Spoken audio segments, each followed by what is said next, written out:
that is continuing to manifest across countries in the continent, which are sponsored and led by government actors, assisted by private sector actors. We continue to see these practices happening with little to no accountability, sadly. And you will all agree with me that internet shutdowns and things of that nature are the antithesis of our democratic values as African states.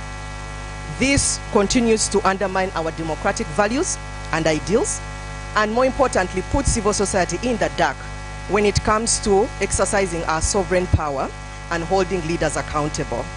Regardless of the legitimacy of these measures, as states will claim, these impact significantly on fundamental freedoms, civic rights, and civic space more broadly. We are glad to see that at the African Commission on Human and People's Rights, the SCHPR, as early as March this year, there was a resolution that was issued, Resolution 580, on internet shutdowns and elections in Africa, where the Commission expressed, among others, concern about the rising trend of internet blackouts in Africa, particularly before, during, and after elections. So clearly, internet shutdowns, among others, significantly impacts on democratic processes, especially electoral democracy and participatory democracy as we know it. This year marks a significant election year with a recorded 21 countries on the continent undergoing elections. And with the trends as we see, internet shutdowns, network disruptions, it has become a case of concern for all of us as stakeholders. So we are really honored to have this conversation at FIF Africa 2024, where we would want to have a reflection on the potential impacts of internet shutdowns on electoral democracy in Africa. We are privileged as ICNL working with CIPESA to work with, and we established Digital Rights Alliance Africa. It's a network of civil society, human rights defenders, lawyers, and tech specialists who are working to push back against digital authoritarianism on the continent. Through this alliance, we have prepared research that looks at internet shutdowns and the impact on elections. And some of the panelists will be drawing insights on that research. The panelists will help us highlight how internet shutdowns are increasingly affecting civil society work, and more importantly, with your insights, to understand how best we can counter these measures that increasingly affect us. We also know that there is growing work around seeking legal remedies to counter internet shutdowns, and again, we will hear more on how courts are approaching this issue, what have been the successes that we have seen through litigation efforts, and how can we continue to leverage these as opportunities to push back against internet shutdowns. So, this is an exciting topic, and I'm really happy that you're all here to hear from us, but more importantly, add your thoughts to this discussion. To lead us through this discussion, I have a wonderful panel. We try to have a gender balance. This is our understanding of the concept.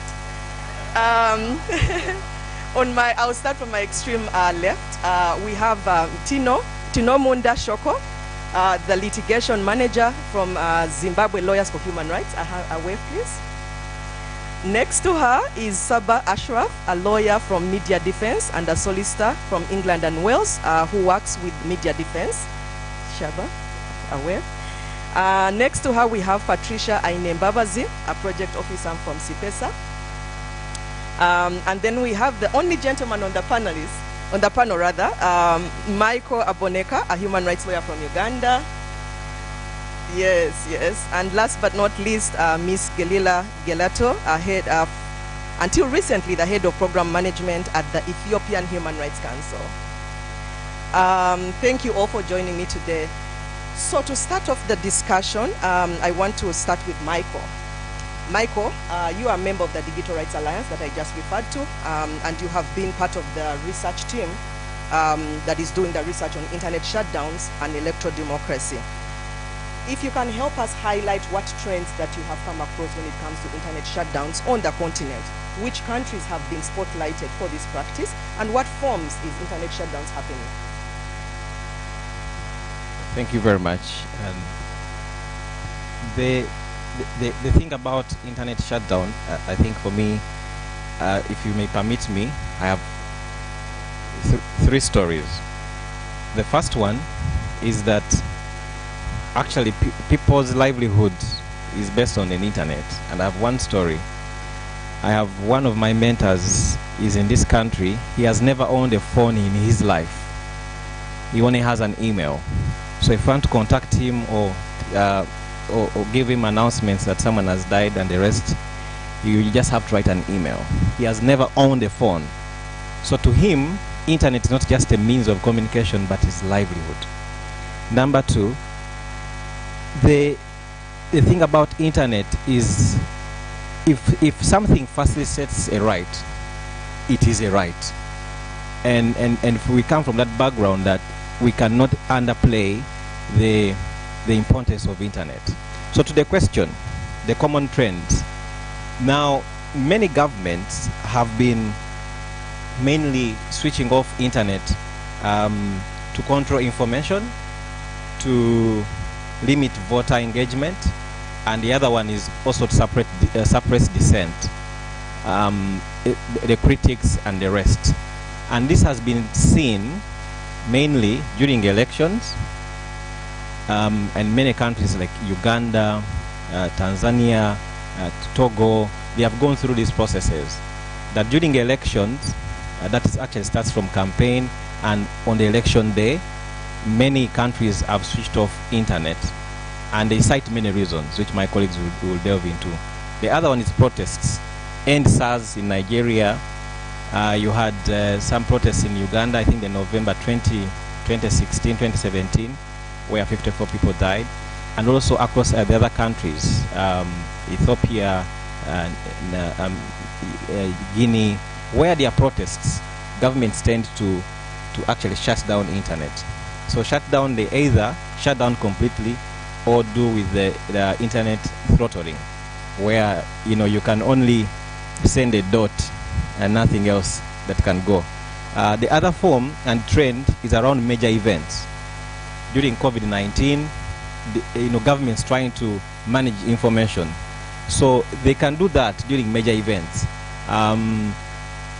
If for example, I think we had the NAM summit in Uganda, and there was some bit of internet throttling because they wanted to control the narrative.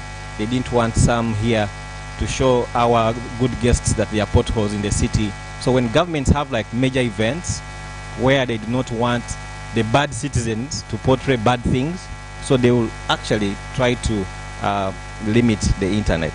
So those are, so in 2019, since 2019, there have been almost over 14 countries that are limiting the right to internet, but also shutting it down. And according to Access Now, this has been the biggest since 2015. That we are seeing the trend. Actually, the trend is worrying. That there is going to be an increasing, if we don't do anything, an increasing shutdown of internet, because they learn from each other. And we used to say that perhaps these guys are in the same WhatsApp group. Paul Biya will ask Museveni that, how is it your side? Maybe let's do it this way, and the rest. So it looks like these guys are in the same WhatsApp group, and they are doing the same things that that works in probably in Kenya. They will take it from Uganda. So yes. So in a way, that's how I think it has been manifesting. But the trend is worrying, because this has been the highest so far between 2015 and 2021. And now that we have more elections happening in this period, then we are going to have more. It's most likely that we are going to have more countries shutting down internet, because I've told you, when do they shut down internet? During elections, during protests, and major events where they want to cover, to keep the narrative by themselves. Thank you, Michael, for highlighting that. And of course, we know that internet shutdowns have now moved from just kill switches to now more sophisticated ways. Governments, on the other hand, are using oftentimes excuses such as national security grounds as the basis to conduct internet shutdowns. These might be valid or not, but I think what we need to think about is, are there alternative solutions that government should consider using to address these concerns instead of shutting down the internet? And Shoko, I would invite you to address that.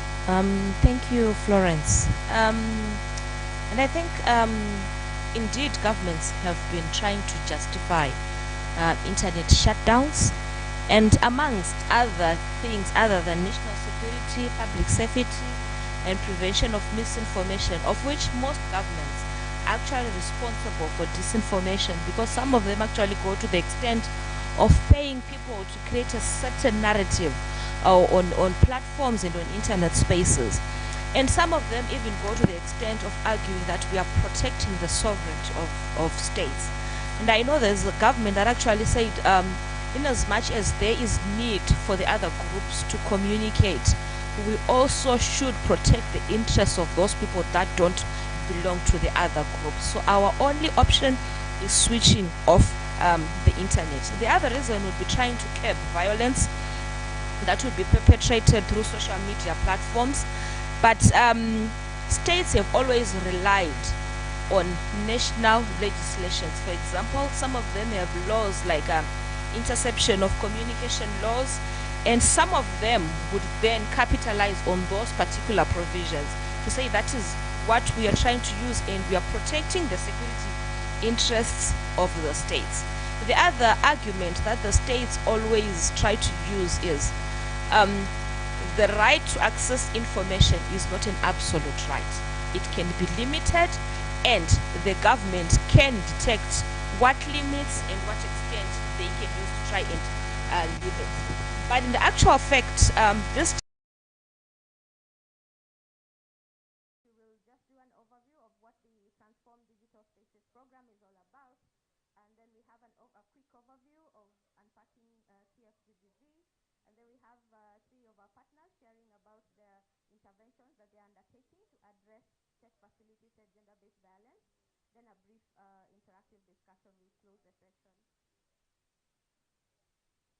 So Transform Digital Spaces program is a 3-year USAID-funded global pilot initiative, and we aim to support practical approaches that prevent, mitigate, and respond to technology-facilitated gender-based violence, with a focus on the violence that's impacting women who are in the public sphere, particularly those in politics and public life, including women journalists, women activists, women HRDs, women in the social media influencing sphere, among others.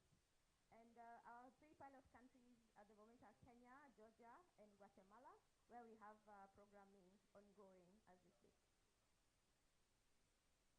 So the program has three main objectives. We aim to increase capacity building resources and coordination among the various stakeholders working in advancing digital democracy. This includes government, it includes women who are actually participating in public life, organizations working to address violence, service support organizations. We work also with civic tech groups. We work with advocacy coalitions and other stakeholders, not only to enhance safety and inclusion, but also champion for inclusion of women leadership on digital platforms. We also aim to strengthen service support organizations by enhancing their capacity to be able to provide adequate support for those impacted by online violence.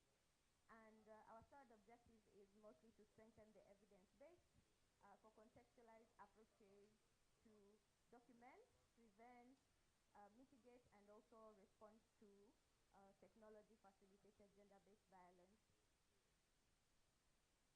So currently we are in our second year of implementation, and we are actively engaging in learning and also sharing what we have learned from our current interventions and the interventions that we have undertaken to not only build capacities of local stakeholders in the three countries that we work in, but also aiming to engage in other regional and global engagements such as this one, to be able to learn and also share from other solutions that have worked elsewhere.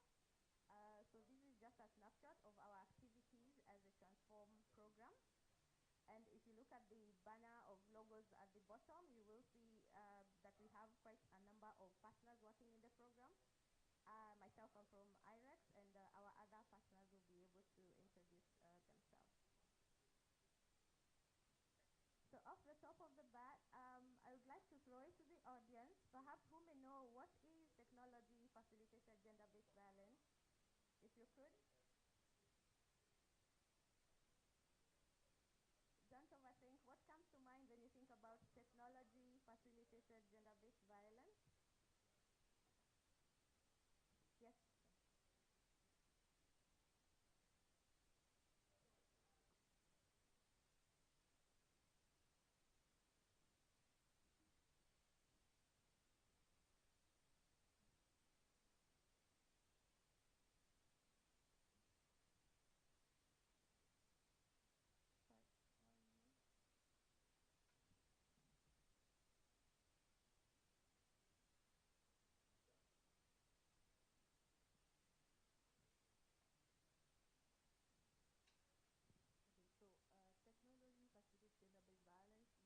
gender-based violence is violence that is happening in online platform or online spaces like Facebook, Twitter, stuff like on social media, but also on online space when we have like kind of webinar or government stakeholders here who can also pick something but also share their thoughts on these issues. And as you rightly said, internet shutdowns are a convenient excuse by governments in the name of national security, legitimate or not. So looking for proportionate, more less restrictive alternatives is really something that we should be moving towards. So moving on, Gelila, you are from Ethiopia, and Ethiopia is on the record for having one of the long-standing internet shutdowns in the Tigray region, among others. And of course, electoral democracy has been impacted, not just in your country, but in other countries in the region. What do you consider as the long-term implications of such repeated internet shutdowns when it comes to electoral democracy? Thank you so much. And it's actually an honor to be speaking on behalf of my country because it's a huge country and there are actually experts in the area but I'm here. So I will be sharing what I've experienced as a young human rights defender, program manager, and expert in the area. So I'm going to raise bits and pieces that will definitely fit into a bit of a big picture at the end of my conclusion. So I hope you'll bear with me, yeah? So these impacts of internet shutdown are not isolated events or isolated consequences. They are deeply interrelated and deeply detrimental. Not only detrimental, but they are also multifaceted. They're not only economical, but they are also social, they are also psychosocial, there are also a lot of things, yeah? So when we put these pieces together, at the end of the day, it's not only a shutdown, but it's an impact on humanity and human sociality at its core. So that's why we have to approach internet shutdowns at a holistic approach, and that's what I will conclude with, yeah? So the first long-term impact that I would like to raise is the implication on voters' enthusiasm or voters' appetite and interest towards the legitimacy and genuinity of democratic institutions. By suppressing voters' access and by suppressing voters' meaningful participation, what we're doing is, on the broader spectrum, we are discouraging the democratic lacuna in general, but we're also killing in a very slow but very accurate manner the appetite of the individual voter. So at the end of the day, since memories are a culmination of experiences, when voters remember elections where there were massive or like targeted or blanket internet shutdowns, thus making election rather meaningless, they will always remember, Chale, why do we even bother with this election thing? So definitely recalling the intricacies between voter turnout and broadband security. So it's just not opening it up. It's really about giving a space for the individual human not only to breathe, but to also access what is important in the civic space. And on the other spectrum, by actually closing the door on citizens, what we're doing is we're also controlling the narrative to be monopolized by a single party. So alternative views and values also become very shallow, and elections become about one particular agenda, one particular actor, one particular goal. So that's also a very disappointing issue for the ordinary voter, yeah? So much for diversity and so much for democracy, right? So that's the huge impact. And at the end of the day, these issues culminate into the questioning of transparency and accountability. And when we think about these big, very big terms, we also ask ourselves how the question of who controls what, when, and how becomes politicized, polarized, and foments into citizens' frustration. And usually, when this frustration is not voiced, is not transpired in the right time and in the right manner, it culminates into election violence. So we rarely think about the intricacies between how we silence citizens, why we silence citizens, and how citizens take up their voice, either violently or otherwise. So policymakers usually would have to look at these intricacies. So at the end of the day, these elements also further culminate into the broader spectrum of mistrust, not only between politicians, but in general between citizens and the state in general, between different communities, between especially the disenfranchised and the less disenfranchised group. So it creates a whole disenfranchisement within the intrastate system. So it's really not a great show, is it? It's really not. So in the long run, we all suffer. That's the whole point. It's not only one group, it's everybody. If you're a part of this democratic system, then everybody will be ending up as a victim. So that's why we have to collaborate today to resolve this. So the last 2 points I will mention is that it also has an economic aspect. Welcome. Okay, it also has an economic aspect whereby its implications stretch widely from micro level to macro level implications. Experiences from the Tigray region show us that targeted or blanketed shutdowns not only affect grassroots internet-based businesses, but also implicate on the diplomatic reputation of a state in regards to how the rest of the world thinks about that country, implicating on also foreign direct investment. So the implications are multifaceted, they're indeed quite serious, and they impact us all. So I hope that today we discuss over these points towards practical resolution, right? Yeah. Wow.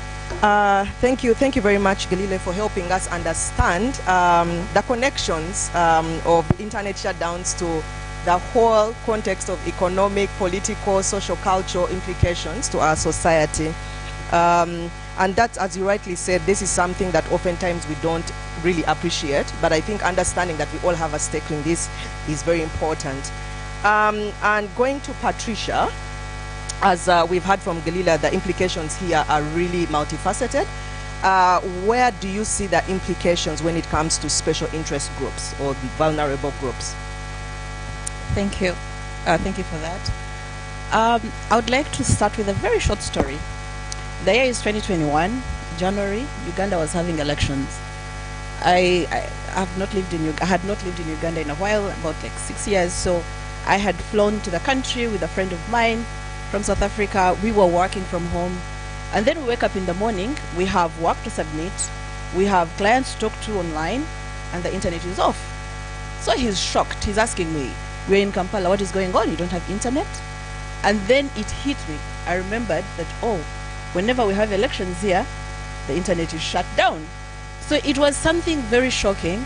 You know, when you're not used to these kinds of things, it's kind of like, what? Like, why? Don't you have rights? So it has come to a point where some countries in Africa are kind of used to this kind of, inequalities. You know, you have elections, then you know that week or that you lose 2 days of work. And when you look at the various groups that this affects, since I think, like, let's say 6 years back, e-commerce has become a thing. People sell things online. So for those 2-3 days when the internet is shut down, that means you cannot easily move. You can't get an Uber to your place where you want to go. Even away from voter education that Gelaida talked about, you're looking at, you cannot sell your product online, you cannot reach your client, you cannot send this or that, you cannot order food. So you're having, like, you're in a bubble for like 2 days of darkness. And when we say internet shutdown, it's not like they shut down maybe social media. You can't even check your email. If you're a student and you have something to submit, you may have to, I don't know, find a way to call your supervisor and say, I am in a country where this is happening. We may have to wait. So for that particular day, what happened? We had to find a way out. And I called my sister who was working in this hospital, and I'm like, do you guys have internet? Can we just come and sit maybe in the lobby of the hospital there and try like to send something? And she's like, I'm sorry, I cannot help you. They will not allow you in. This is, we spent like hours seated at home thinking, where do we go? How do we get access? And you may ask, did you not have VPN? Yes, we had VPN, but they also, there's a way how they block that too. So you can have as many VPNs installed on your phone and it will not help you. So long story short, we ended up at the Uganda Broadcasting Corporation. Now this is the national media house, and we find like we had to weasel our way in and be like, we're maybe here to report or inform something, and we're able to connect and send our documents. But then it comes down to, why is this happening? Why is it repeated? Like for a case of Uganda, why have we normalized this? I'm Ugandan. So why have we normalized it? But we've not. It's just that some things are out of our control as citizens. And even when you ask some of the parliamentarians, they'll be like, we also don't do. And then it now comes back to the laws of the land. We have the Uganda Communications Act, which gives birth to the UCC, the Uganda Communications Commission. And it comes to a point where the minister has all the powers without oversight of parliament, that she can wake up, he or she, it's actually a man, he can wake up and be like, let's cut this internet for this period of time, and there will be no more questions asked. So such an important part of the country's being has been put onto one person with less oversight, and it's sort of bizarre. So I'm really glad to find that we have DRA, this panel, as Florence mentioned it, the Digital Rights Alliance Africa, where we have different practitioners from different parts of the continent to join hands and advocate for these inequalities, because we shouldn't add. We are coming 2026, we're having elections. I can assure you, if you ask any Ugandan that will be honest with you, they'll be like, well, that day we know we will not be online, regardless of the VPN that you'll be having. So and when you're talking to other people, like let's say from Zambia or Ghana, that they've never met this kind of inequality, they kind of find it silly, but it does happen, and it's bizarre. And yes, it affects commerce, education, the way of life, at least for that particular time, and we have to find a solution. Thank you. Thank you very much, Patricia, really underscoring the impact of internet shutdowns when it comes to livelihoods. And of course, this can vary at different levels. You talked about those, in education, those in the policy circles, but also at the grassroots, we're talking about impact on health, access to health services. If there's reliance on digital technology, as we all know, information online is critical when it comes to health advice now. And that can also be an effect when it comes to marginalized groups. We have talked about the landscape as we know it, the threats that are happening and the impacts that we are seeing mostly negatively. But now moving on to strategic actions, I want to invite Saba to help us understand. Media defense has been in the forefront of litigating a lot of cases around internet shutdowns with significant success. So we could say litigation has been one of the effective tools that are being used by civil society and lawyers and other actors to counter internet shutdowns in the region. What has been the experience so far that media defense has had around litigation? What lessons have you drawn that could be helpful also as we litigate in other fora? Thanks so much, Patricia, Florence. So as mentioned, I work for an NGO based in London, and our kind of core mandate is to ensure legal protection for journalists. So back in 2017, when the Togo shutdown happened, we kind of read about it in a newspaper, and we were curious why no one was actually litigating this through the courts. We've heard, obviously, accountability can come in various forms, but for us, litigation is the way in which we secure accountability for the violations that are happening. But being an NGO based in, London, our contacts and our reach is limited. So we started to explore the possibility of what a litigation strategy for internet shutdowns would look like. Where would we go? How would we get claimants? How would we gather the evidence? And, that took us about a year or so to kind of gather that, for us to be able to file a case at the ECOWAS court, which was one of the first cases that looked at internet shutdowns in the region. And for us, we learned a lot from that litigation. In terms of like the effectiveness of litigating at the ECOWAS court, and one of the lessons to have been, to have learned from our perspective, I guess I can kind of summarize it in three ways. So one is kind of securing the case. So as mentioned, we were fortunate enough to be able to read about this after the event in a newspaper. I think our litigation director actually read about it in the New York Times. So the fact that there was kind of access to information, that the fact that the shutdown was happening. So to secure those cases, we need to work with local partners, with individual lawyers within that particular jurisdiction that's able to give insight to us as to how to craft a legal strategy. For us, that's the information that we're receiving from local partners is invaluable in being able to kind of put together a strong strategy, a strong legal argument. The second is trying to secure claimants. Often in countries where the rule of law is not great, it's very hard to secure claimants that are going to go on record and see the case through from the start to the end. We've had situations where, for example, we've started out with a case and we've had 8 applicants that have come on board, and by the end of the case, 7 of them had withdrawn because of various kind of harassment tactics that were being levied on them. And from their perspective, especially if they're in the country, it's just it's very difficult for them to continue. So securing claimants with media defense, our kind of because of our core mandate, we're very kind of the view that to have a journalist on record would be helpful, but we're conscious that the responsibility and the liability of an individual, especially if they're freelance as opposed to an NGO, is going to be difficult. So lessons being learnt with future litigation is to have multiple applicants, some of them civil society organisations where the responsibility is shared across many different individuals as opposed to the one individual that might be coming on record as a journalist or a freelance journalist. And then third is the evidence. How do you secure evidence to be able to put a strong argument to court? And in our initial case with the Togo, it was quite difficult to secure the kind of smoking gun evidence which demonstrates that the state was behind the shutdown. Whilst many people will informally have ideas or know, it's hard to kind of present that in court. I think in future litigations and more recent ones, you now see government ministers or state bodies that will come out and give commentary to kind of demonstrate that they were behind the actions implemented by the government. But initially that can be quite hard.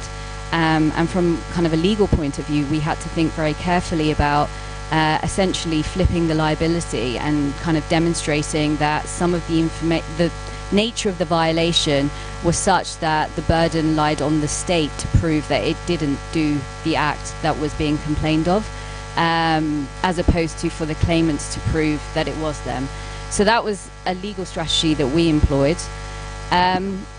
In terms of like the second part of your question, which was the effectiveness and the some of the lessons of the ECOWAS court, we've received some really positive judgments coming out of the ECOWAS court. So we've had the Togo case, media defense has litigated the Nigerian Twitter banning, the Guinea internet shutdown and social media blocking. So we've had some very positive judgments coming out of the ECOWAS court. One of the things about the ECOWAS court is the access to the court. So it's been a very effective forum for us in getting the case out of a country where there may be, questions about the independence of the judiciary. You don't require to access the ECOWAS court. You don't require the need to exhaust domestic remedies. So you can go straight straight to the court, which can then look at domestic laws, adjudicate on them. And the ECOWAS court was praised in the way that it handled the Togo case, the first case on internet shutdown. It raises massive awareness. In other jurisdictions, we've had massive problems where we've had to go through the domestic system, and the whole process has been frustrated as a tactic that's been used. So in the case of the internet shutdown in the Anglophone regions of Cameroon, we had to go to the Constitutional Court, we had to file judicial reviews, and the process was just completely stalled. But it was difficult for us to be able to do anything about that because there was a requirement to exhaust domestic remedies before, for example, you can go to the African Commission. And then obviously with the ECOWAS judgments, the judgments have a wider effect than just that of the domestic jurisdiction that you're talking about. So it really does set a precedent and is able to kind of strengthen international standards that are then used in other parts of the world. For us, media, with media defense, we work globally, so we see the same issues coming out in different regions, and we're noting the progressive judgments that are coming out of the regional court of ECOWAS that can then be used in domestic courts in other parts of the world. So we're still litigating, and with each judgment, the hope is that the legal analysis will be a little bit robust. With Togo, as lawyers, the judgment, whilst it was positive, we felt like it could really get into the weeds of the legal analysis. And the hope is with future litigation, we will see that. So, yeah, hopefully that gives a little bit of a flavour about how litigation can provide an effective tool in countering, shutdowns and social media blocking, which we're seeing, unfortunately, more and more on the continent. Thank you very much, Saba. Before maybe you let go of the mic, I know that usually even though we know that internet shutdowns are likely to happen, for instance, ahead of elections, we tend to wait until they happen before we sort of take action. So in a way we are reactive, and perhaps we should think beyond that. Are there any preventive ways we can actually counter these before they happen? Yeah, that's something that we've been thinking and exploring in a lot of detail. One of the things that we're trying to think, what we've had discussions as lawyers is kind of the willingness of courts, or kind of securing injunctions preemptively to ensure that the internet remains active, especially during pivotal moments within a country. So constitutional reforms, elections, etc. With certain cases, we have thought about filing, kind of preliminary measures. Unfortunately, in those particular cases, the kind of developments within the country changed, so it was no longer something that the court had to consider. I know from kind of speaking to partners as well, they have looked at kind of filing injunctions preemptively in the domestic courts, but unfortunately, the courts are of the view that until something's happened, they can't really kind of adjudicate on it. And unless there's kind of real solid evidence to demonstrate that this is going to happen, they're reluctant to kind of go through the court, to give an order to kind of have those injunctions in place.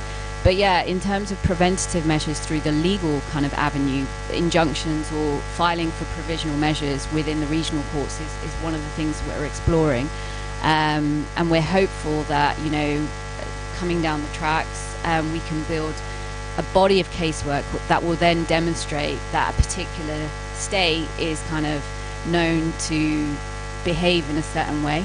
But that takes time, unfortunately, and it means that we have to get judgments and we have to wait for the judgments.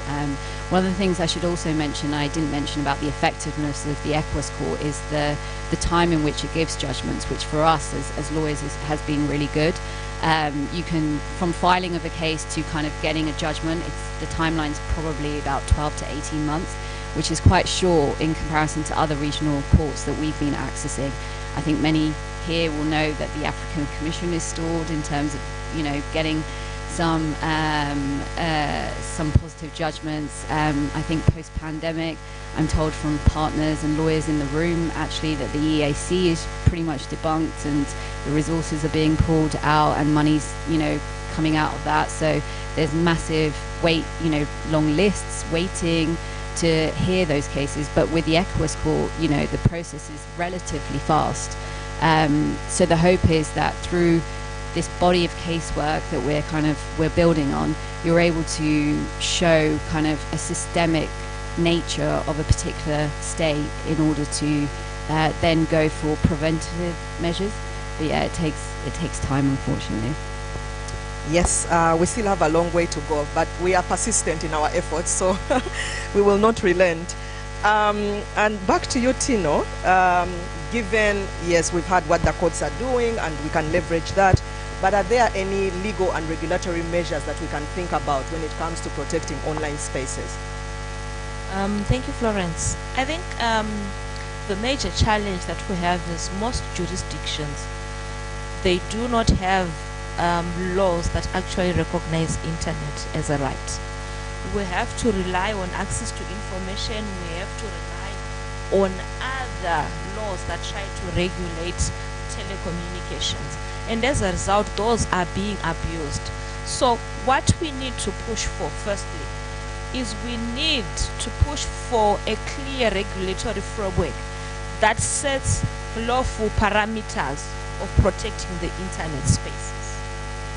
Once those are set, it is then difficult for governments to infringe of those. The good thing is regional bodies, African Commission, they are recognizing that there is need for such legislations, but the states themselves should make a deliberate effort to try and enact such laws. Not just enact, but also implement them.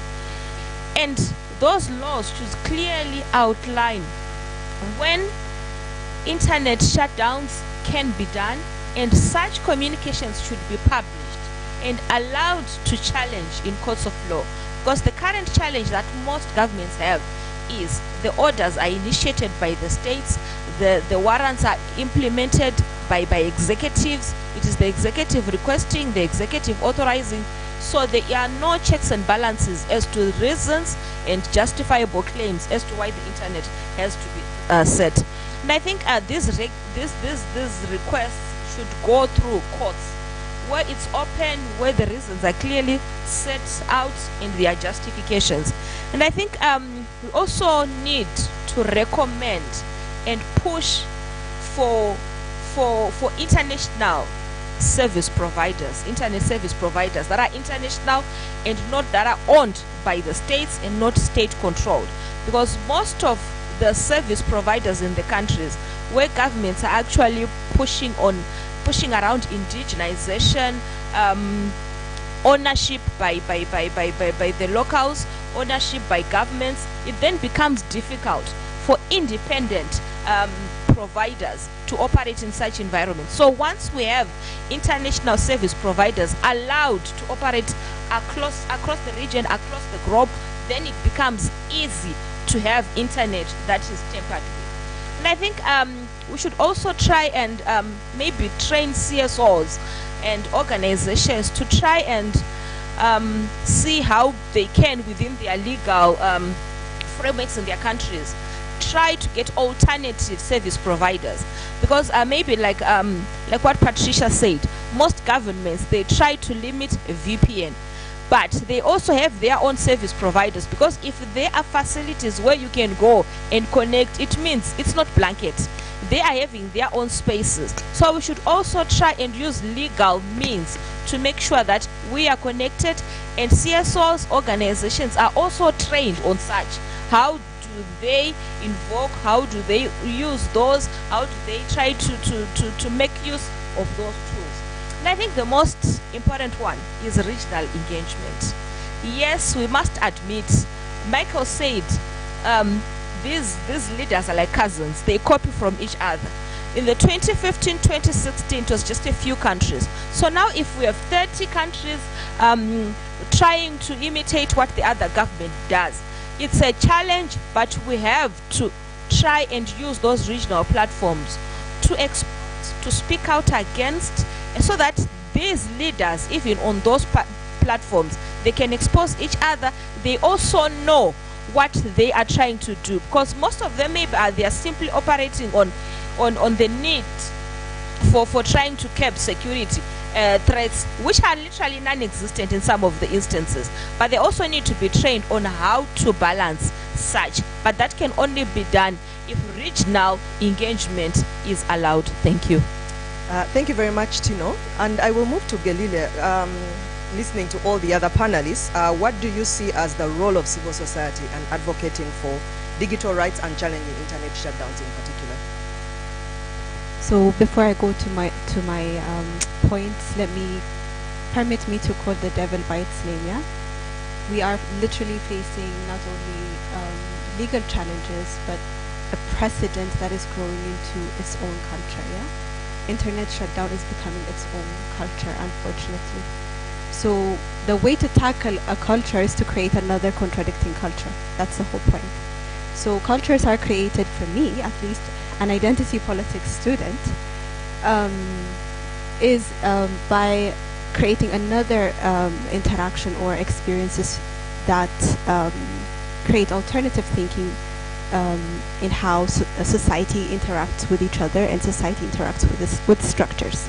Another point, as a disclaimer, I would like to say is that these points I speak as a human rights defender or a human rights activist, okay?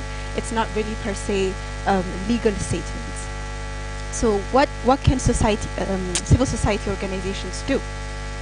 I'm not going to propose a new strategy or a new technique, but I'm going to simply state that what has been working the best, that we should do, which is coming together, right?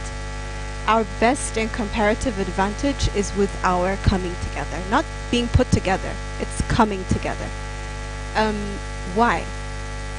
In fact, the coming together for me, I would frame it as the multi-everything approach.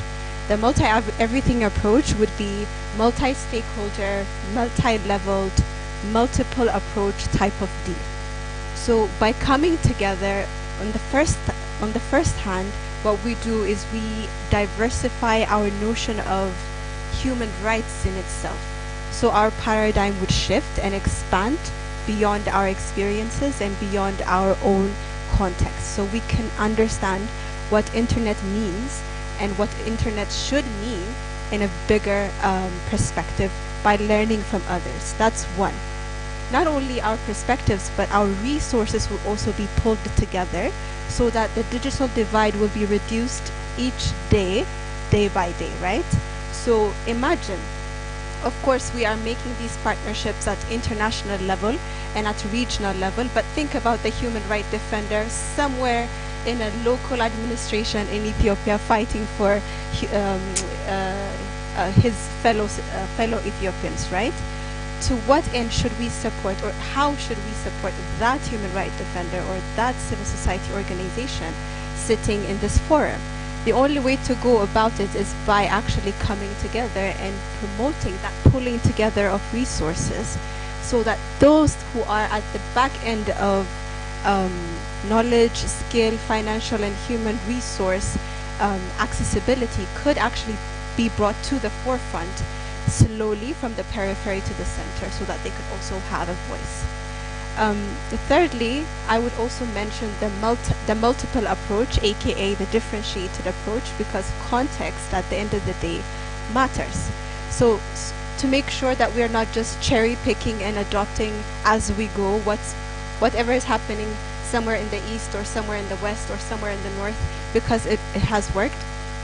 We have to contextualize and we have to understand the vulnerabilities, double vulnerabilities, and in fact multiple vulnerabilities of certain groups, such as women human rights defenders, PWD human rights defenders, or human rights-based CSOs, so that they could be brought again to the forefront to have that conversation. So my simple conclusion would be is let's do what is already working. Let's come together, but let's enhance it. Let's be strategic, and let's think about the multi-everything approach, multi-stakeholder, the multiple or diversified approach, and the multi-layered approach. That's our comparative advantage.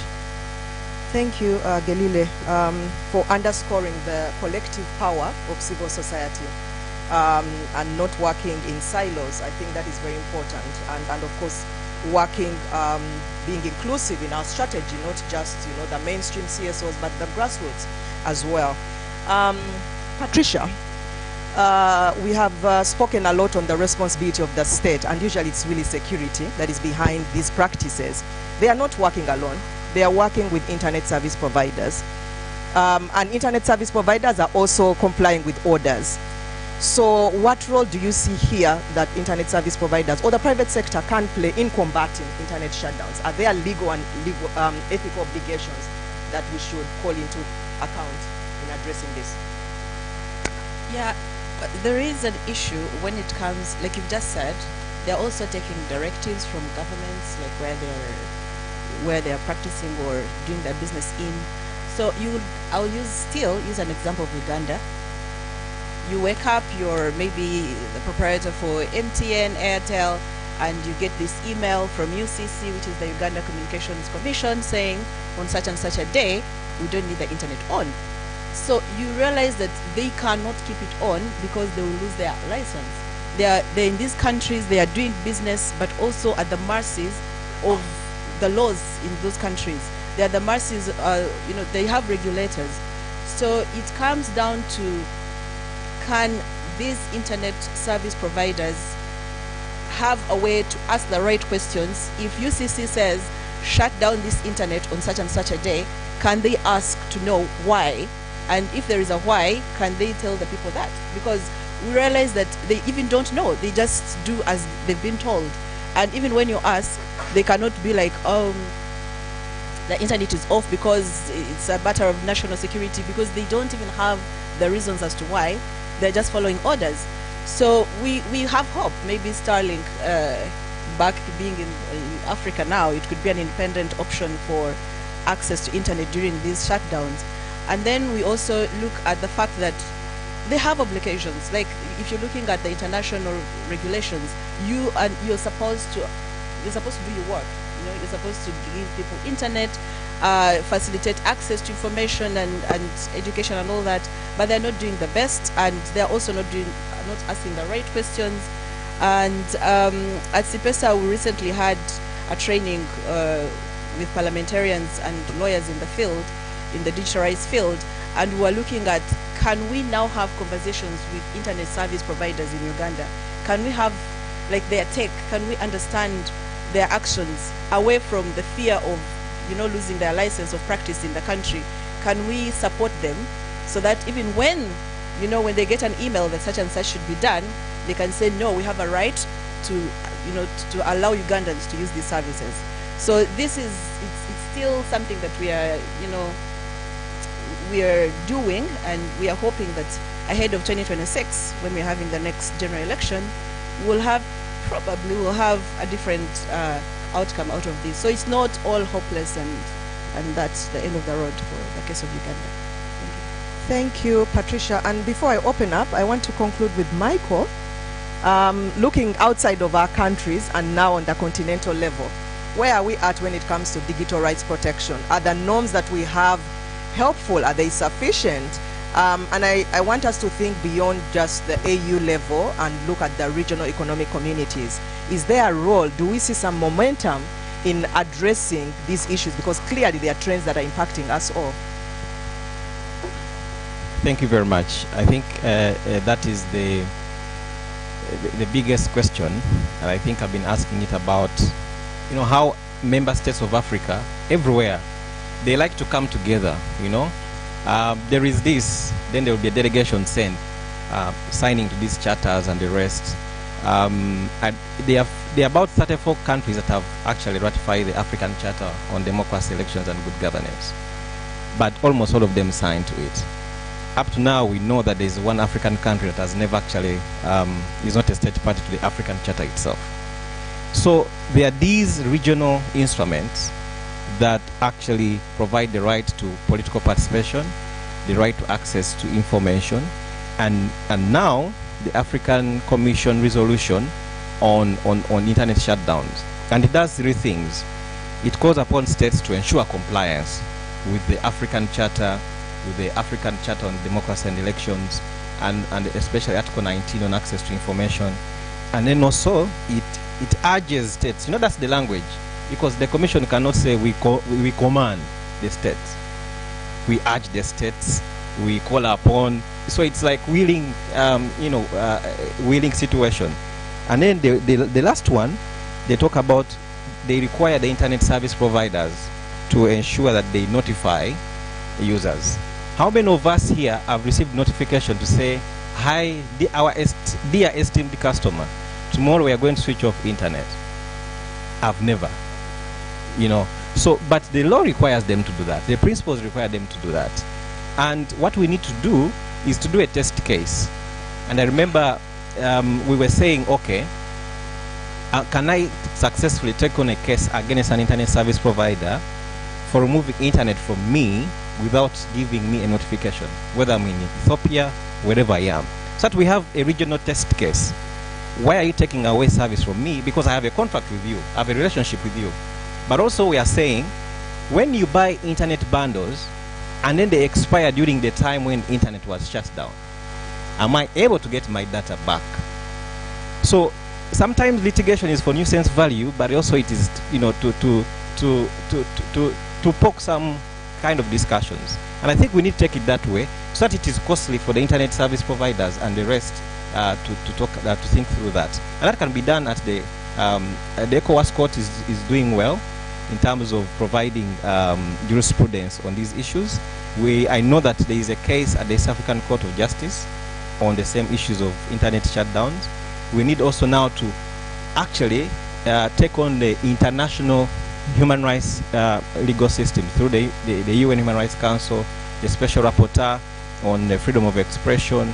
So we need to actually take that. And what we need to do also as civil society is the advocacy through, I don't want to call them shadow reports, but alternative reports, because a shadow is a shadow, but alternative reports in terms of alternative position paper, a position of civil society at the UN Human Rights Council and all these committees. We have so many committees. So we need to take the fight away. And I think as Digital Rights Alliance Africa, this is something we need to do, and every one of us to say, how do we now look at some strategic interventions? And I think having test cases against internet service providers, and then it's up to them. Because for other countries that we have seen, it is either a call, because also the regulators, they want to avoid evidence. So they won't write a letter. They will send they'll make a call and say switch off. Or they will send a letter which looks like, it's not asking for the same. Lastly, is that just like most constitutions do not have the right to food, but food is very important. You cannot live without it. And therefore, beyond looking at the right to internet as an enabling right, and most constitutions and most legal documents do not have them, perhaps it's time also to push for it, because I know there's a movement trying to push for the right to food to be included, and also specific regulations. Maybe one of the things we need to do is to show how much the internet is important, and also push for domestic legislation in these countries, and also policies. And we can only continue fighting because we have to do the right thing. Thank you so much. A hand clap to the panelists. Okay, so now I'm shifting the conversation to you, and I welcome questions, reactions. I'm interested in hearing, how can we make internet shutdowns a thing of the past? And I have Badru first, and then yes. So we'll first do the 3 hands here, and then move in that section. We'll first do a first round and then come back. Someone will help with the mic. Yeah, thank you. Yes, thank you so much, Florence, and all the panelists. It was quite insightful. And I have 2 issues. One is related to, I think, what Patricia said, that the private, entities or service providers have an obligation and the duty of care to ensure that they continue providing the internet to, the public or to the population. But I think for me, many of these private entities are, controlled by those in government. Most of the times, these are the fellas who own a lot of shares and also who actually control. So it is still quite difficult to have that sense of independence in terms of making decisions. I can give an example of MTN, and we all know what happens, especially in most of our countries. Who has the largest shares there, and how do you even ensure that they can stand on their backs to ensure that the internet is provided? So I think there is still that delicate balance that we may need to navigate, especially where you still have government control in private service providers. I think there's still a huge challenge there. The other thing is, I think I also got to know that CIPESA has done quite a number of trainings for lawyers, and then I think the internet service providers. But I think also it would be important to involve judicial officers, because we have a judicial system that is, for lack of a better word, archaic, and they're not abreast with the current developments, especially in the digital space and all that. So I think it is prudent to ensure that these are also engaged, so that we can have progressive judgments over most of these issues that we are raising here. I thank you.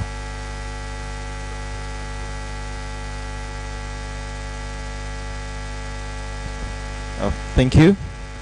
My name is Malcolm Mpamizo, and I'm based in Uganda, working with a philanthropy support organization called the Civ Legacy Foundation. Comments from the presentations from the panelists, and while we were sharing, I was asking myself whether we are angry enough, and asking anyway, if in this room we asked what's wrong with internet shutdown, is it a good thing? You get to get off the phone for a couple of days, and right? I'm seeing some people nodding. So are we angry enough to demand something different, or are we at work? And we know it's going to come, it's going to pass, and life will go on. In Uganda, Facebook is banned. It's been maybe 3 years, going on 4 now. It's been banned. Interestingly, you have government ministries, departments posting on Facebook. Even the police, they post on Facebook, but it's banned. And that's the absurdity of some of these shutdowns. And yes, the ISPs are beholden to the state. So it's almost a very hopeless, scenario. But going to what we can do, I think that there is a lot to gain from going to the courts, even when the courts are have been compromised. But I think as well, making the issues of the shutdowns, the challenges of the shutdowns, matter beyond the elite that are close to the urban areas. So how does a grandmother deep in a village somewhere get affected by the internet shutdown that she wants to do something about it? And if we're being honest, it's not going to be her on her own that gets there. We need to get to those, and I think you did mention the multi-level, multi-stakeholder and then multi-level participation in this. How do we get those farthest to reach people involved in this, and it becomes some kind of movement around this, and probably lastly, maintaining the connection, and I think Michael said something about this, maintaining the connection between the internet, the right to the internet, and other human rights. So then you're not looking only at the right to internet and litigating that particular one, but you're litigating a much broader form of human rights violation that connects some of it to already established principles that states have actually accepted.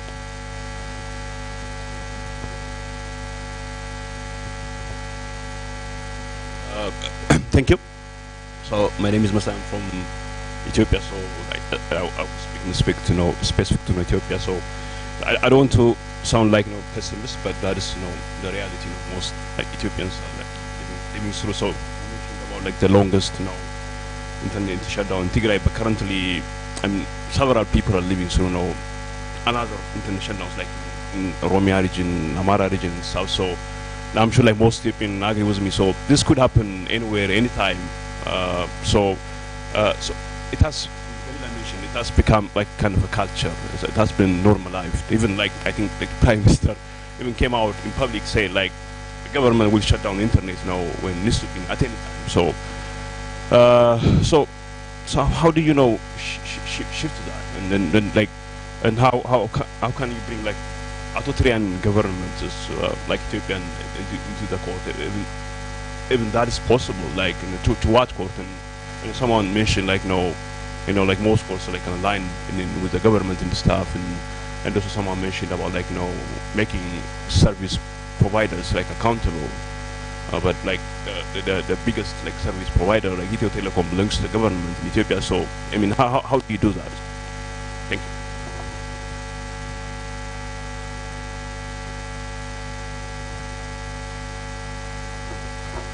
Thank you. I want to be the devil's advocate. First things first, my name is Ben Piri. I am a member of parliament from Malawi. Now most of these are really hinging on politicians, and I am one. I therefore want to push back to you. Number one is obviously an injunction in anticipation, unless evidence is provided, will never be granted. Because by the end of the day, you've got to prove. After all, an injunction is a temporary remedy. Now, what are you remedying when you don't have evidence of the same? So that question is out. But I want to find out from you, because we hire people within your space, within the digital space, within whatsoever, and they are the ones that hacks. For me, I don't know which button to switch to make sure that the internet is down. I don't. You know you are within the space. Who is to blame? You or us, because you make money. You're making money, okay, to do that. So my point is, do you have standards and ethical bodies that really informs on what you can do within the space or not?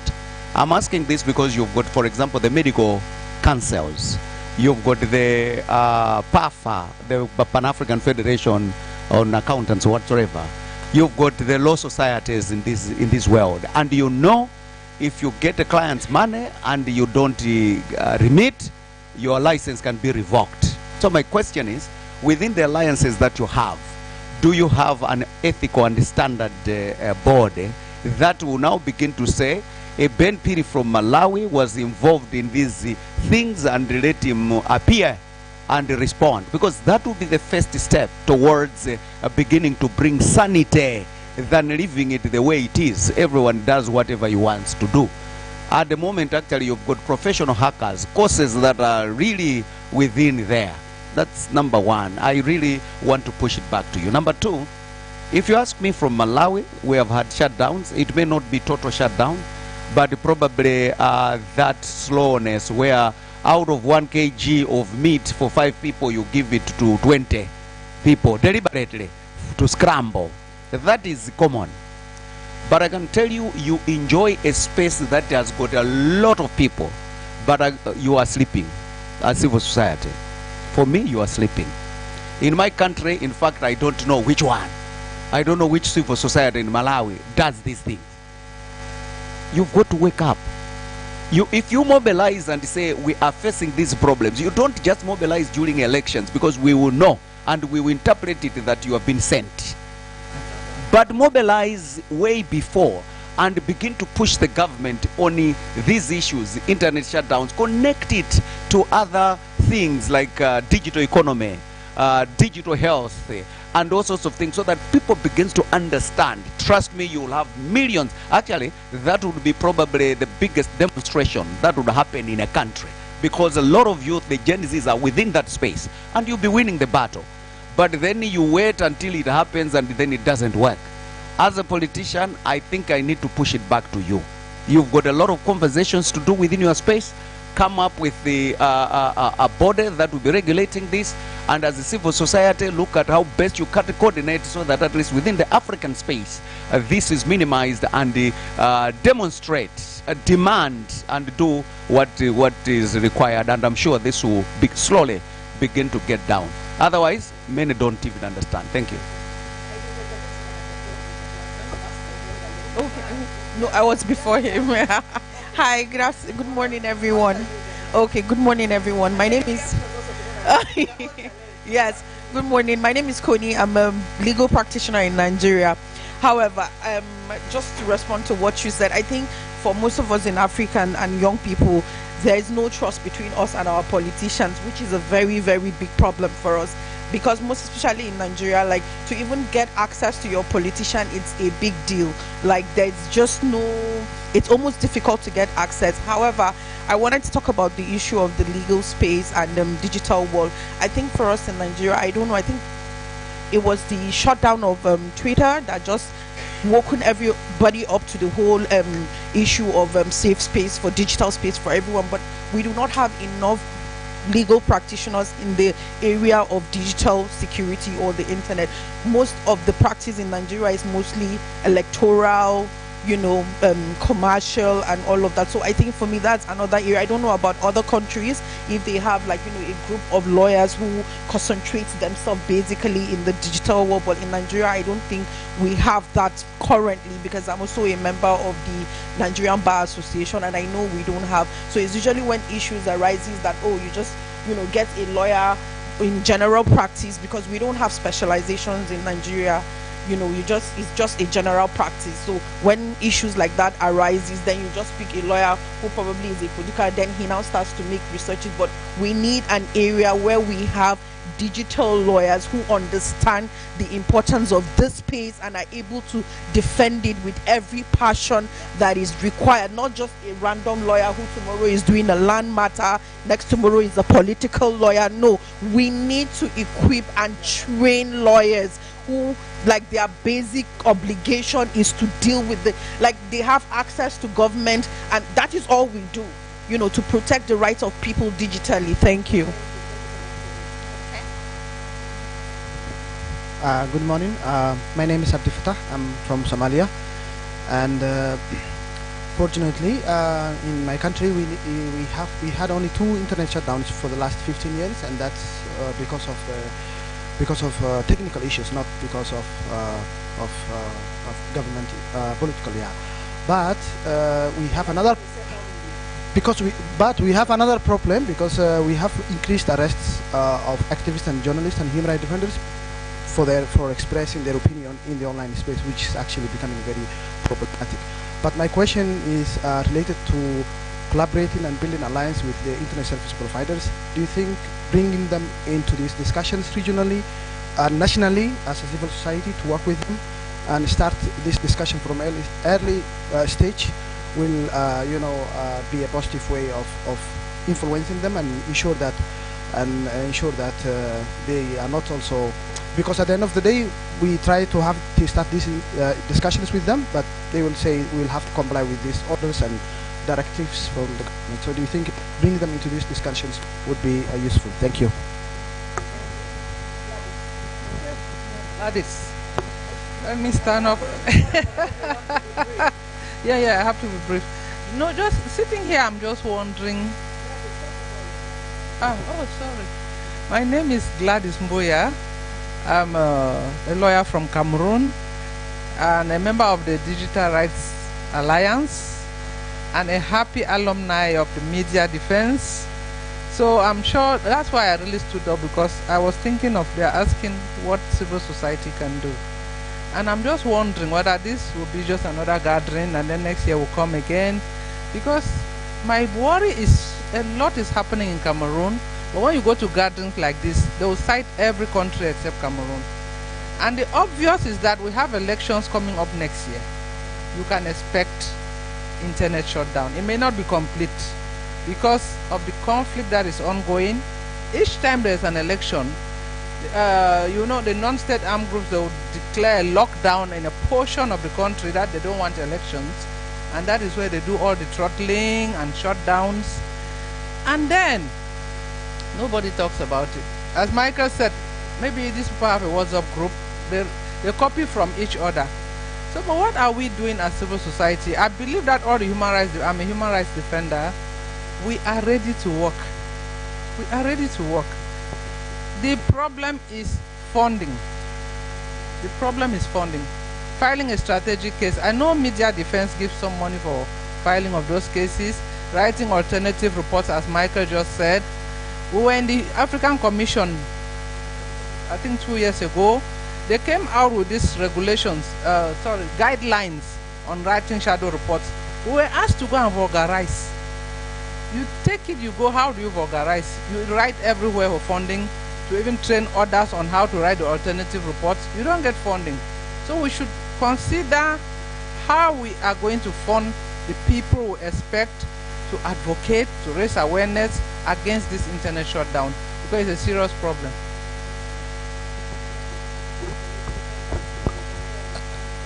Okay, thank you. Let me complete the story from...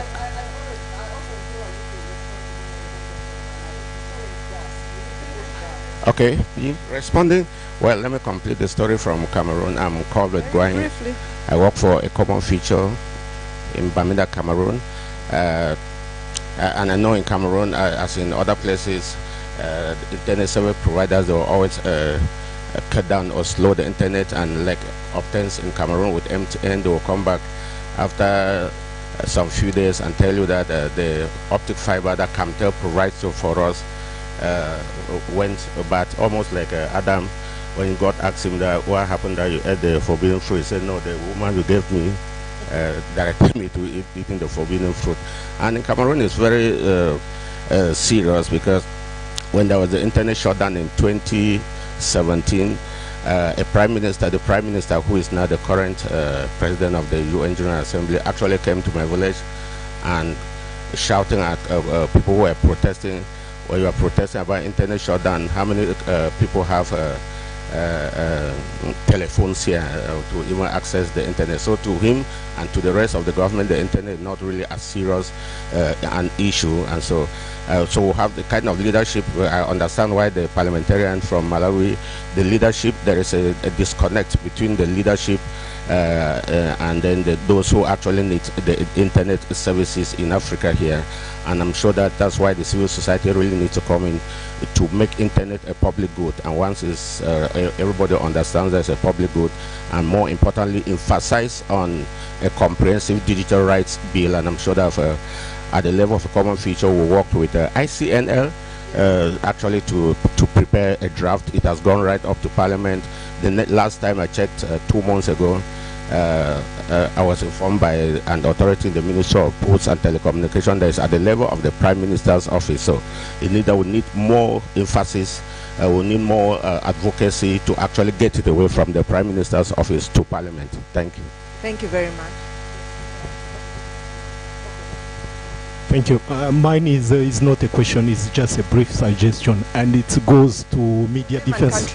Yes, sure. My name is Litigating. I'm coming from Rwanda. I'm a lawyer. My suggestion goes to both to media defense and ICNL officials.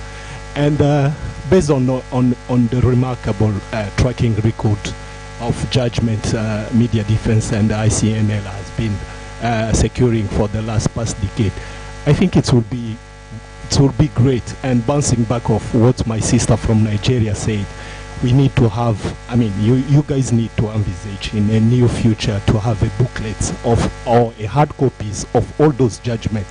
At least we can have a hard copies of those judgments, and we can use it as for legal research, because sometimes you may have internet, but doing legal research in internet is also a very tedious work. So, I mean, you need guys, based on the future finance and your internal policies, envisage that we may have on events like this small booklets with judgment and recent rulings.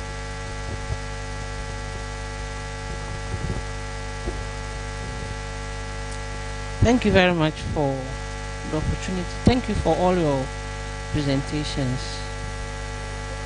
Yeah, I'm Honorable Lydia Lamisa from Ghana. Few things. We don't have so much time. I just want to put a few things. You see, when we're doing the UNESCO principles, we had stakeholders. Who are the stakeholders? Government, CSO, and the digital platform providers.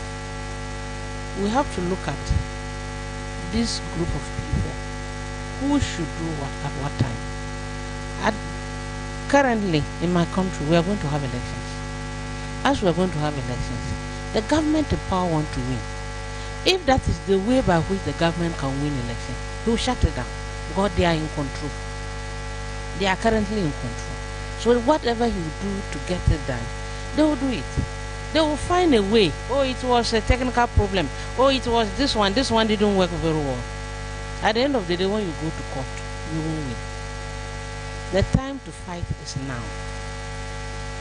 We can't wait anymore. We just have to fight and get it done. The laws are there. Hold them by their laws. Hold government by their laws. Hold the digital platform providers by their laws. You people have the opportunity to do that. I, a parliamentarian, I cannot go and do that. So my question to you people is that, when are we going to get this thing done and dusted? Not to come and talk. Next 2 years or next year when we come, we are going to say the same thing. And they will continue shutting it down. You have no control about it. So please, can we get something to hold government and internet providers by their words and by the laws? Thank you.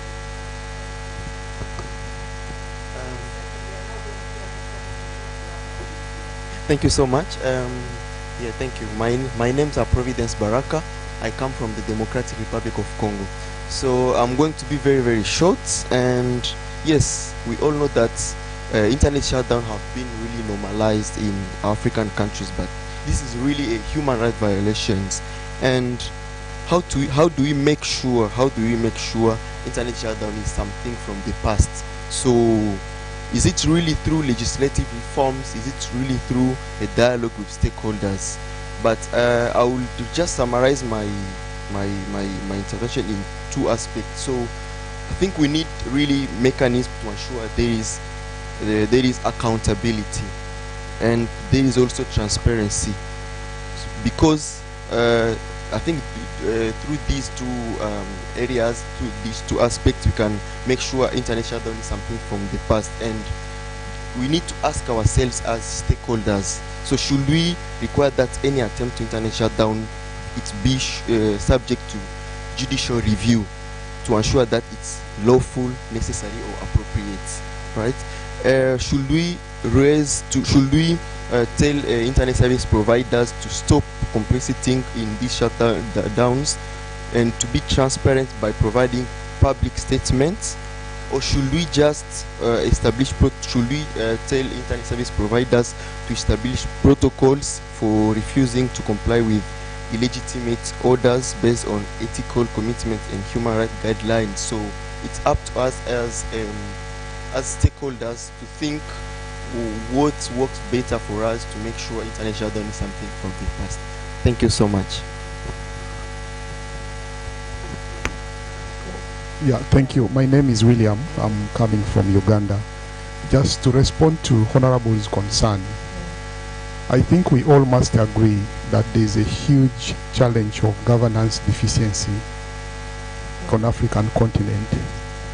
You know, those in the government system, especially those who set the principles and the laws, seems to be disconnected away from the consumers of the laws they set, simply because politicians have a crafty way of speaking when they are confined to a corner, but also the same crafty words is what they have when they're in a public platform. Now for me, the biggest challenge is, in whose interest are we fighting each other? Okay? Because if you are a politician and in the interest of the people you serve, there must be a principle that you must uphold. Because life comes and life goes. but the country you premise, the country you stand on, will always remain there. So there must be a call, there must be a demand and a request. For example, in my home, the day I will be laid to rest, what are those common things the people who are carrying me in the grave will remember for life? Thank you. Those will be the kind of principles we must discuss when we are talking about the issues of internet. Okay, thank you. Thank you very much, William. Irene, please, very quickly, gentlemen. It's two and then we'll just conclude. You okay? Okay. Okay. Good morning, everybody. Marisa Lalaba from Nigeria. I wanted to respond to what the lady was saying about lawyers doing digital rights. There are quite a number of them, and Media Defense actually trains on this issue, and they've trained a number of lawyers. We even have digital rights lawyers initiative that actually chunks in cases to court. They have cases on data protection, privacy. You can just go and find them and read some of their cases. You have organizations like Media Rights Agenda. Sometimes they train lawyers. They have a network of lawyers on pro bono issues, and so they actually throw in digital rights issues and what have you not. I understand that it's still minute compared to the legal population, the population of lawyers we have in Nigeria. That's just a drop in the ocean. And when it comes to the judiciary as a whole, there's still need for training, because the chunk of decisions we get from the judiciary, there's a gap. We now understand that there's a very big gap in the understanding of these issues. A lot of judges don't understand what the issues is all about. So when you find them giving their judgment and rulings on the cases, they tend to give it in a very knowledgeable way. That's what we're thinking. Thank you so much for that. Okay. Thank you, everyone. My name is Samuel Banada from Uganda. I work with an organization called Agora Center for Research, or Agora Discourse. Now, starting with the MP from Malawi, our friend Ben. I think what my brother from Uganda said, the disconnect. For example, in Uganda, you have a president who just celebrated 80 years, like 2 weeks back, 80 years, like 2 weeks back. And then the head of the Communications Commission, which is regulating all these internet service provider, also celebrated 60 years. So amidst them, they have 140 years. So tell me how these two guys sit somewhere and they're discussing internet shutdowns, and one of them will say no. So the problem is the disconnect between the rulers and us, the ruling, because there's a moment when the president stood and said, you guys may have this cabinet phone, like these are the old phones that we used to do, the ones, the analog, but I'm very fine with it. And the young people what are you saying? You find, so that disconnect is mainly the problem. The politicians are older than us, the people you're regulating for. So you don't take this as something that is very serious or a problem. Two, on the solutions on shutdowns, we were discussing some other time, and then there came this idea of the Starlink. Is it going to be a solution to internet shutdowns in Africa? But again, it has to be regulated by the regulator in a certain given country. So if Uganda is discussing to shut down the internet, will Elon Musk's Starlink also be shut down? If yes or no, then how many people are accessing the Starlink at a given time when the internet is shut down in a country? Because Michael can be accessing it, but then who are we talking to? Yeah. Yep. Okay. Thank you so much. We'll start with Timo and go in that direction. I know Starlink is a big issue now, but in half a minute for each of us, and then we can close.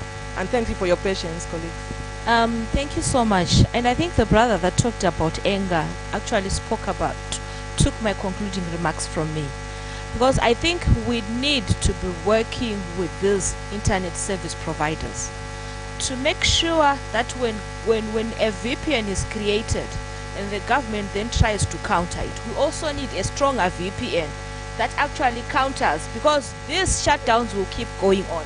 And what we must admit is these governments will always find a way of trying to control internet spaces.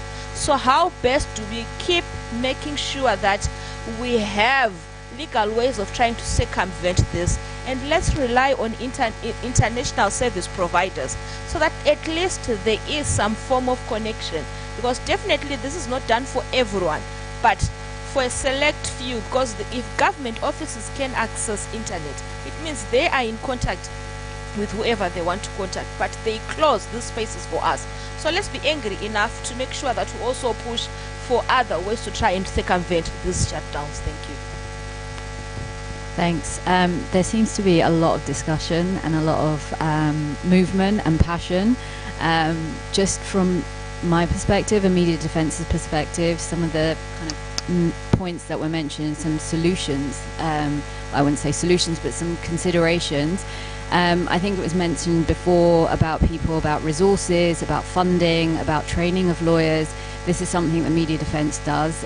So if you are lawyers or you are working in the sphere of digital rights, please do come to Media Defence.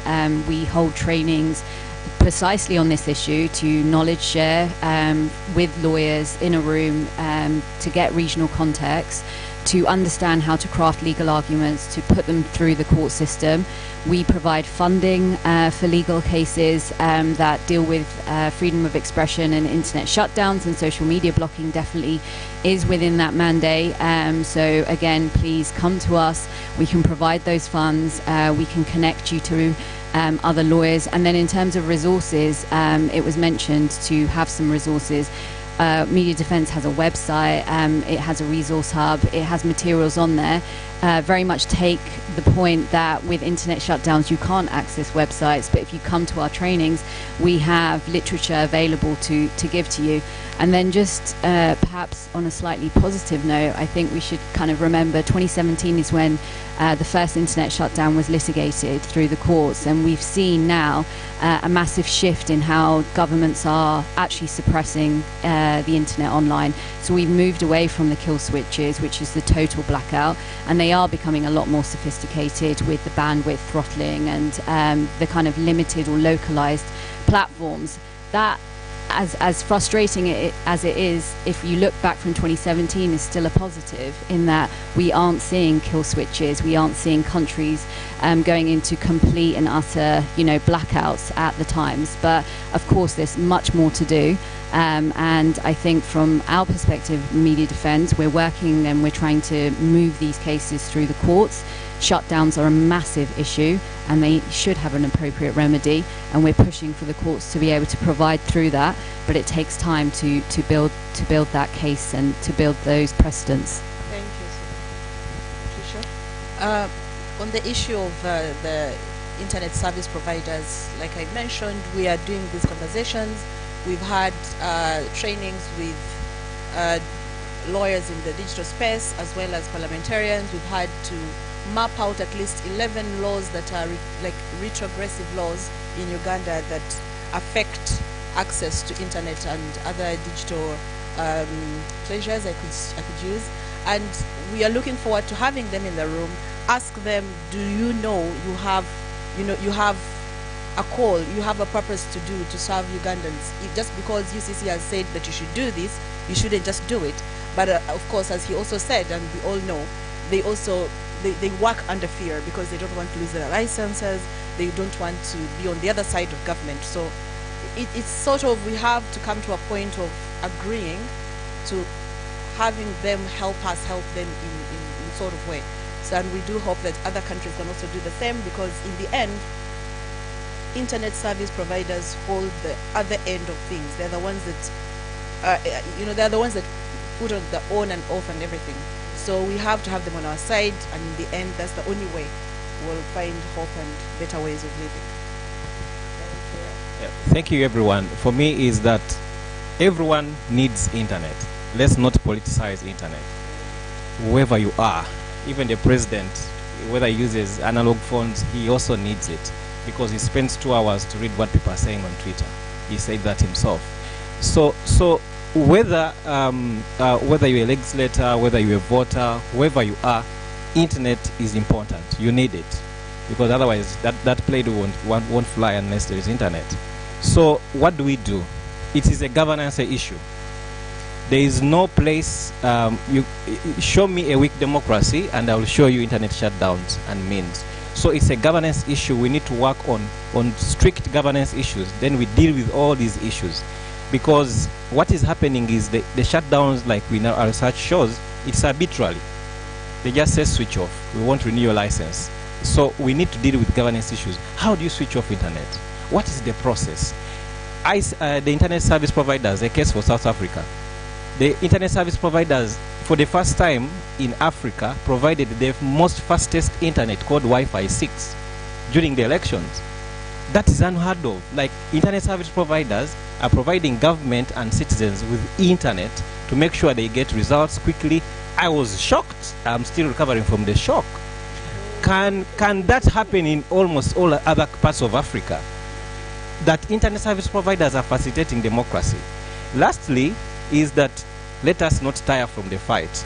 One win is good for us. The thing about public interest litigation is not just about winning. It is the boldness to stand against impunity, and we must continue.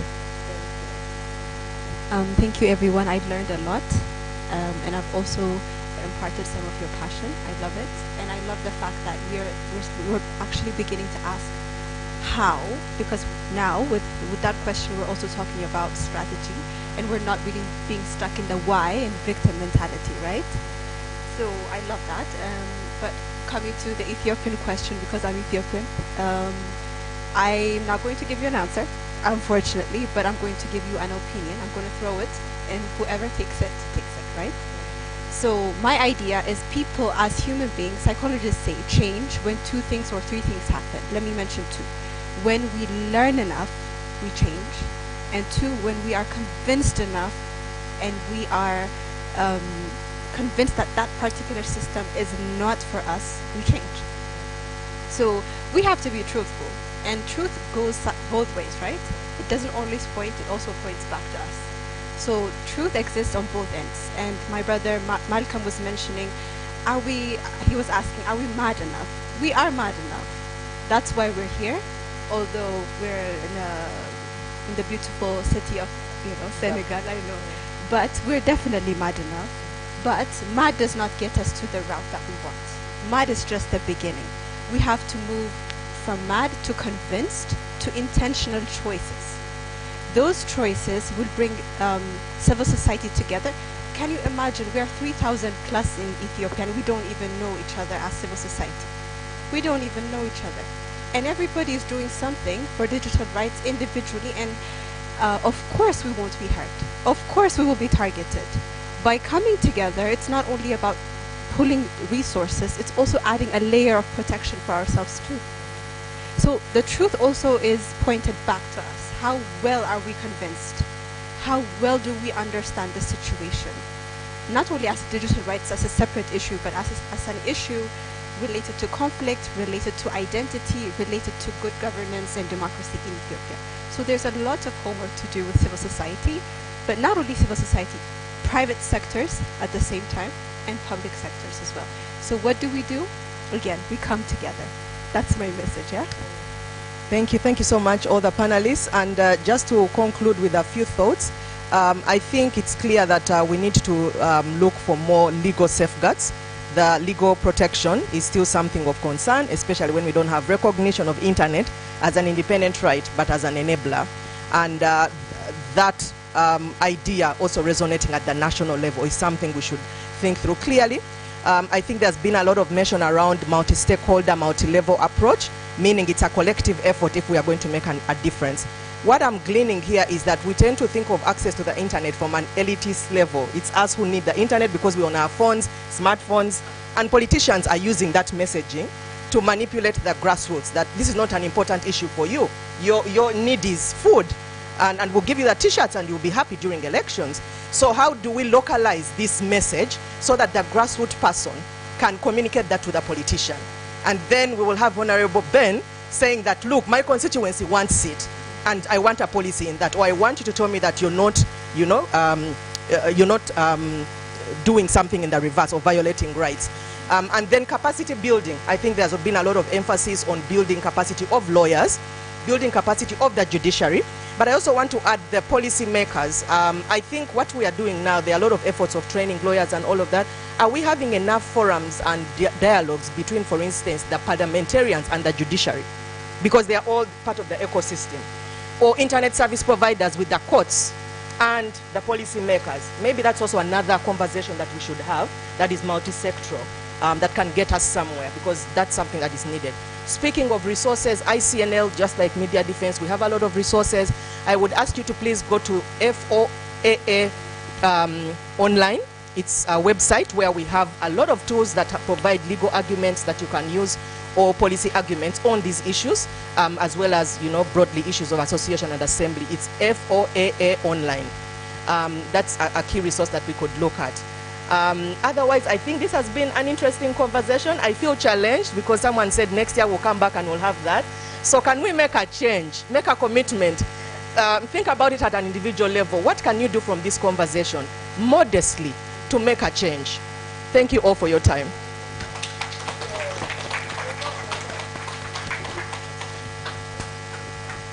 Excuse me, can I just have 1 minute? I don't know if most of you have gone to the exhibition on this. So there's an app that you, once internet is shut down, you can still do your emails and do, you know, all that kind of stuff as a mitigation measure. So if you haven't, please visit the exhibition, and then they will support you.